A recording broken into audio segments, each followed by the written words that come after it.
How's it going, you guys? So, I was just getting ready to go to bed, and I couldn't help but create a video really quick explaining my thoughts on a very interesting man named Owsley Stanley, who happened to be the sound guy for the famous, influential hippie rock band, The Grateful Dead, who happened to have some pretty decent music, even coming from a death metal fan myself.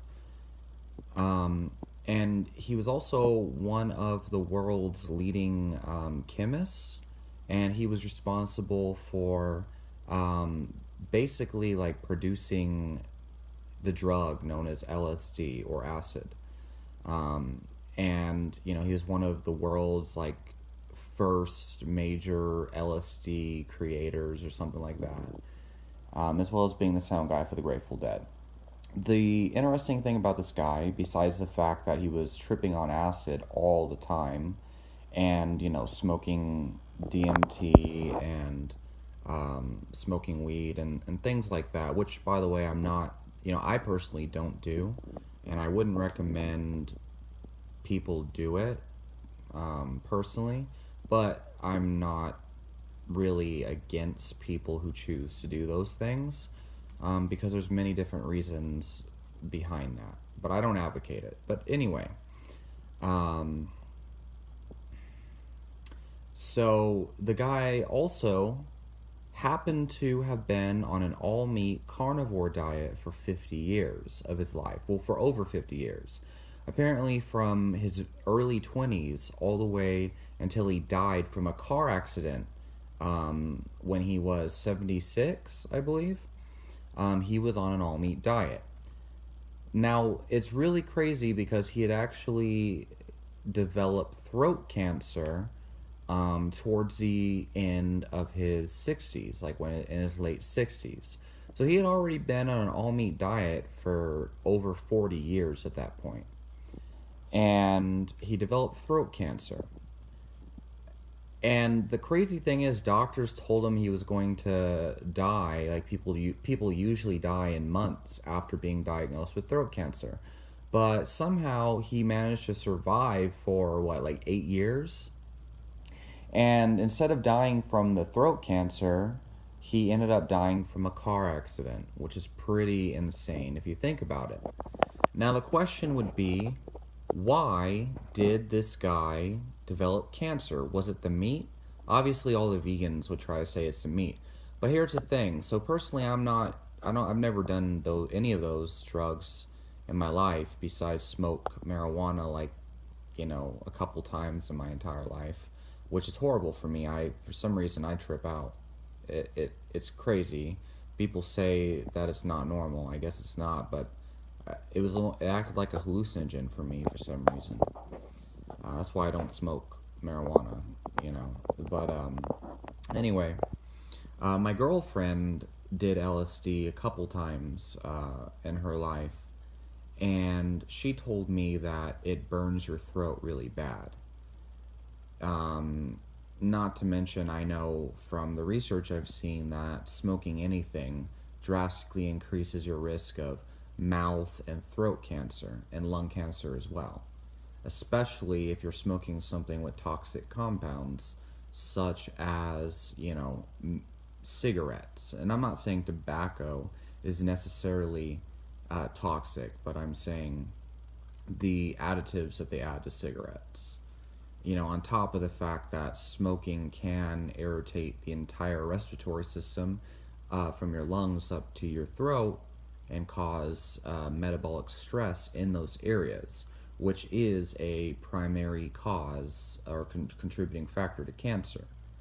Anyway, most people tend to believe that it was all the drugs he did because he was the world's biggest advocate for LSD, and if LSD burns your throat, chances are, just like smoking irritates the lungs, you know over time the inflammation and oxidative stress from doing acid and these harsh drugs that irritate that part of the body, over time it stacks up, and so that was most likely what created the tumor.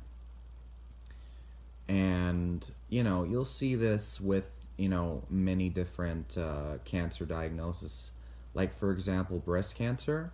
There's a lot of research that indicates birth control, particularly the ones that boost estrogen, but also the ones that boost progesterone. But just hormonal imbalances in general, but especially uh, birth control, tends to drastically increase your risk of breast cancer and also ovarian cancer and many other things. And also women who approach menopause, tend to have elevated risk of these things. And I've actually seen many of my family members who are getting to the age of menopause, they develop fibroids and tumors in their uterine and the uterus and whatnot. And so anyway, the point is that, hormonal based cancers affect glands and organs of the hormonal system. The same thing goes for, when you smoke or you irritate the throat with, harsh substances on a regular basis, you tend to develop tumors. And the same thing with chewing tobacco tends to cause mouth cancer. You know, it's pretty obvious, but if you're whatever. Um, anyway, I'm pretty confident in my theory of cancer. And, again, this Owsley Stanley, the bear, amazing guy, was on a carnivore diet for, 40 years of his life before he experienced any kind of health problems. And he actually wrote like a gigantic PDF file full of knowledge and information that you can find on health forums. And I think I'll link it down below in the description just so you guys can have it. But there's an entire compilation of all of his wisdom.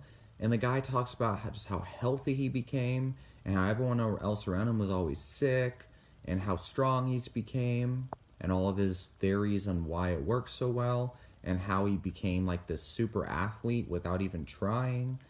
And pretty much everything else that most people on a high protein, very low carb diet start to experience. And so, you know, after 40 years, he finally got cancer in his throat. And even then, it didn't kill him, in the 2 months so the doctor said he was going to die. It took years, and then he didn't even die of cancer. He died of a car accident. So he was alive for, 40 years before getting that tumor. And he lived to be like 76 years old. He lived pretty damn old. And to kind of like add along to the fact that, meat doesn't seem to be causing these problems, look at Jack LaLanne. Jack LaLanne lived into his late 90s. He lived to be 96 years old. And he was exercising vigorously every single day. He ate a high protein but a low fat diet, which I think is bad. But he ate a high protein diet. And he did eat a lot of fruits and vegetables and juicing and shit. He was highly active, but didn't die till he was 96. And when he died, it was because he did not go to the hospital to get antibiotics or try raw garlic like I would do when he had pneumonia. And so he was exercising despite having pneumonia, and then he had died of like respiratory failure or something, because the guy's 96, he has pneumonia, and then he's exercising and not treating his bacterial infection in his lungs. So, yeah, I mean, he died exercising. You know what I mean? And then I think there was like Paul Briggs who had like lived to be like 96 years old or in his 90s and died surfing. Anyway, the point is these people eat high protein diets and, live great for years and then are not killed by diseases. They're killed by, hardcore accidents and things.